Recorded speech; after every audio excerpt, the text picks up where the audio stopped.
c'est pas l'artiste qui décide de faire un symbole. Ça peut qu'échouer. C'est pas comme ça que ça se passe. Oui.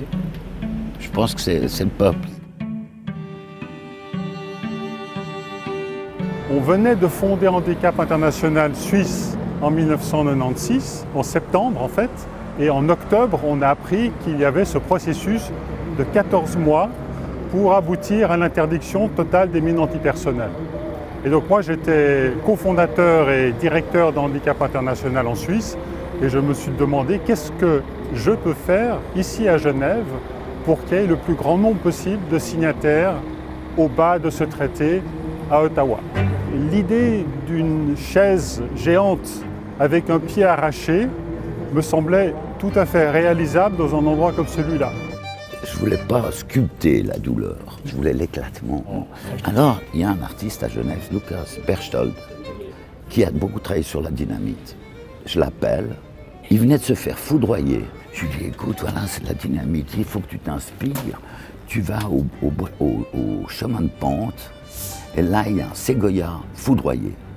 J'ai été le voir à le photographier à contre-jour pour choper qu'est-ce que c'est que l'éclat. Puis franchement, il tient le coup. Hein.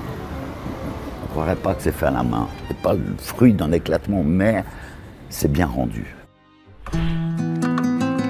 Elle a été installée en août 1997. 3 mois après a eu lieu la conférence des États à Ottawa. Et là, ça a été un succès immense parce qu'on a eu 122 États qui ont signé ce traité d'interdiction. À un moment donné, il a fallu rénover cette place des nations et nous avons eu l'assurance que la chaise serait réinstallée. Et on a été très surpris parce que 2 mois après cette annonce, le Bureau des Nations Unies à Genève informait la ville de Genève qu'elle s'opposait à la réinstallation de la chaise. Il y a un fax qui a été envoyé du 38e étage des Nations Unies à New York à l'attention du Bureau des Nations Unies à Genève, demandant de faire en sorte que la chaise revienne sur la place des nations et d'informer sur l'évolution du dossier.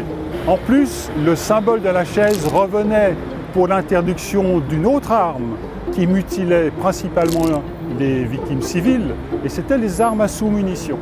Donc le combat continuait. Donc nous avons besoin régulièrement de revenir sur ce symbole autour des besoins des populations les plus fragiles, et cette chaise continue de garder toute sa raison d'être ici sur la place des Nations.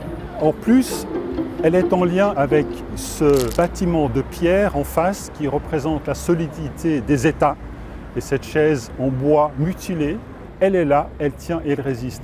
Et chacun, avec sa cause, peut s'identifier avec ce que raconte cette chaise. Moi, j'ai toujours pensé qu'à la base, on est tous des handicapés. Le pied cassé existe avant Broken Chair. Ensuite, il y a le contexte dans lequel il s'inscrit.